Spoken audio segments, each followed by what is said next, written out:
Welcome to another enlightening episode of Spelling Bee Ninja. Today's focus is on a vital skill that everyone encounters in real life: problem solving with math word problems. These challenges require us to pull together both our mathematical knowledge and our reading comprehension talents. Whether you're an elementary student or in middle school, mastering word problems can transform how you address mathematical concepts in your everyday life. So, let's dive in and discover how we can approach these intriguing puzzles with confidence. Math word problems can seem tricky at first, but once you learn effective strategies, they become much less daunting. One popular method to tackle word problems is known as cubes. You're probably wondering, what does that mean?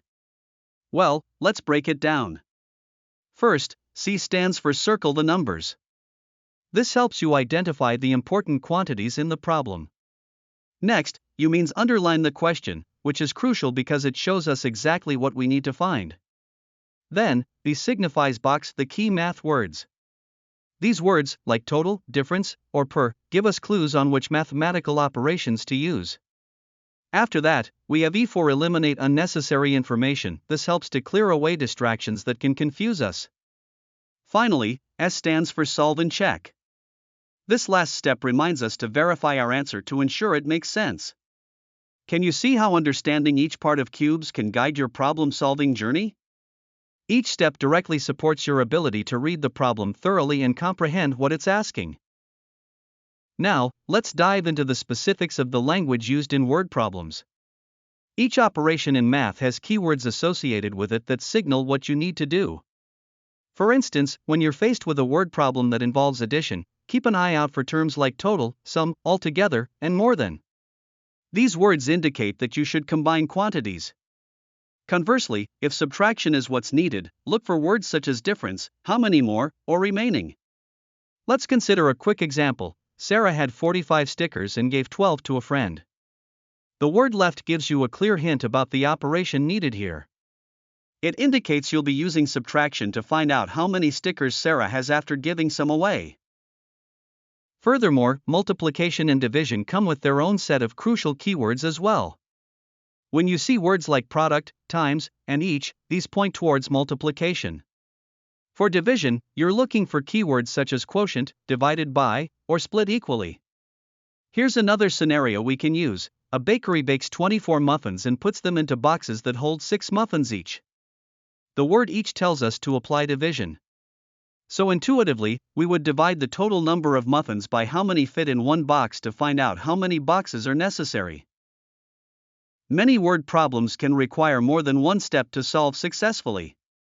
It's essential to think logically about the steps involved. Consider this classic example. Jake bought a video game and a controller.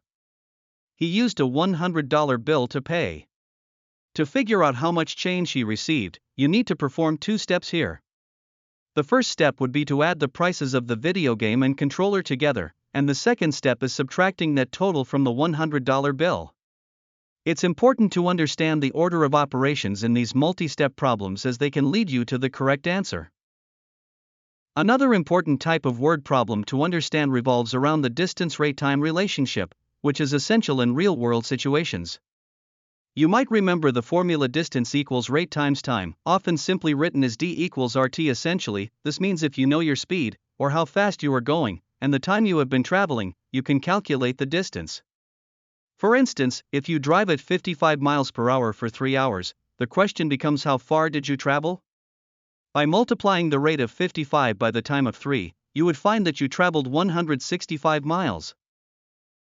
Unit rate problems also pop up often in real life. They typically ask questions like, how much for one item, or what is the cost per unit? When calculating unit rates, you divide the total by the number of items to find out the cost for one. For example, if a 12-pack of soda costs $2.80, you could calculate the cost per soda by dividing $2.80 by 12, leading you to understand how much each individual can of soda costs. Let's not forget percent problems. These are also really common. They ask you to figure out parts, wholes, or percentages from real numbers. The relationship to remember here is part equals percent times whole. But first, remember to convert that percent into a decimal or fraction before you multiply. For instance, if 30% of the students in a school ride the bus and we know that 150 students ride the bus, we can set up an equation to find out how many students are in the entire school. It's a straightforward task once you know that you would divide the 150 by the 0.30 to uncover the total number of students. Common situations like calculating discounts can benefit from the same problem-solving approach.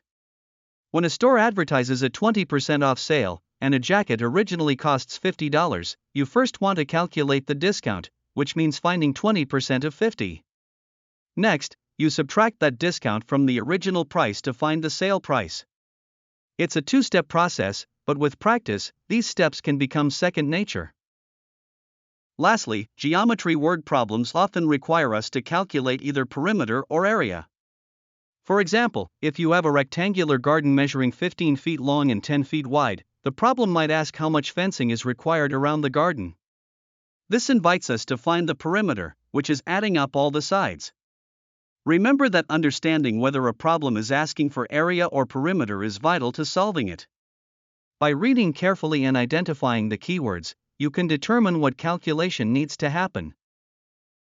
Today, we explored various strategies and tips to tackle math word problems with more assurance and skill. From understanding cubes to recognizing operation-specific keywords, each concept helps in demystifying seemingly tough challenges. We learned about multi-step problems, the distance rate time formula, unit rates, percentages, discounts, and even geometry tasks. Remember, practice is key. The more you work with these problems, the easier they will become. Thank you for joining us on this mathematical adventure. We hope you feel more empowered to tackle math word problems in your studies and everyday life. To further enhance your problem-solving abilities, check out resources like Khan Academy or Math Playground. Keep practicing and building your skills. Until next time, keep your curiosity alive and keep solving those math mysteries. Bye for now.